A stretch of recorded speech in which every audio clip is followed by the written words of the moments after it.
Hey guys, it's Victoria. So in today's video, I'm going to be teaching you how to correctly pronounce 3 words that are really important for professionals. Now, I work with professionals across all types of disciplines. I work with engineers, lawyers, doctors, teachers, actors, the list goes on and on. But regardless of the industry that you work in, it's almost certain that these 3 words at some point or another are going to come up in your professional life. And for many of my clients, these words actually come up on a daily basis. All right, so let's get right to it. So our first word is the word business. Business. Now, right off the bat, you'll notice that if you're not sure how this word is pronounced and you just have a look at it, it looks like there are 3 syllables in this word because there are 3 vowel letters. However, if you listen to how I'm saying business. So there are only 2 syllables being pronounced. So let's look at each of these 2 syllables in detail. The first syllable is biz. Biz. So it's b, lax, I, z.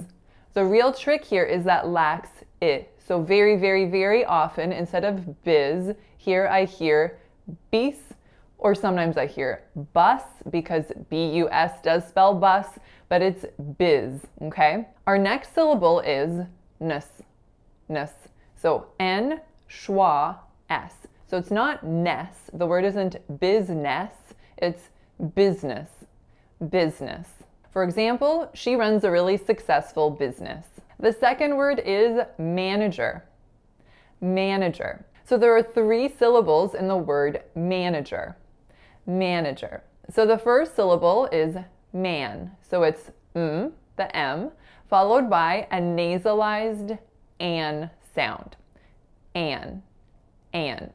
This is a tricky syllable because you don't want to overdo the nasality because it would sound a little bit acoustically jarring if you heard manager, nor do you want to underdo it. However, I will mention that some native speakers don't nasalize in that position. I would say that the majority do, but it depends on the region and sometimes just on the individual speaker. So keep your ears open based on where you live. And if you hear a lot of people around you not nasalizing, then you certainly don't have to.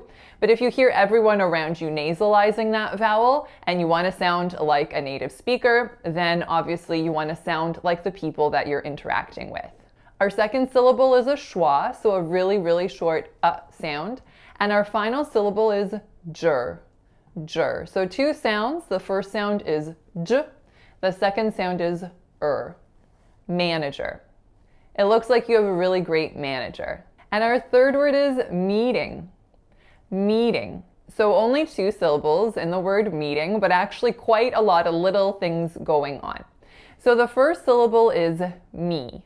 Me. And I know that sounds pretty easy. However, there is really a trick to this syllable, and it's that it does not sound like a pure E sound. So it is not a me, it's a me. Me. So conceptualize it as M-I-Y. So kind of give it a little twist. If you were looking at a spectrogram, you wouldn't want your vowel to be like this. You'd want it to be moving and changing, okay? So really make sure that your first syllable is slightly diphthongized.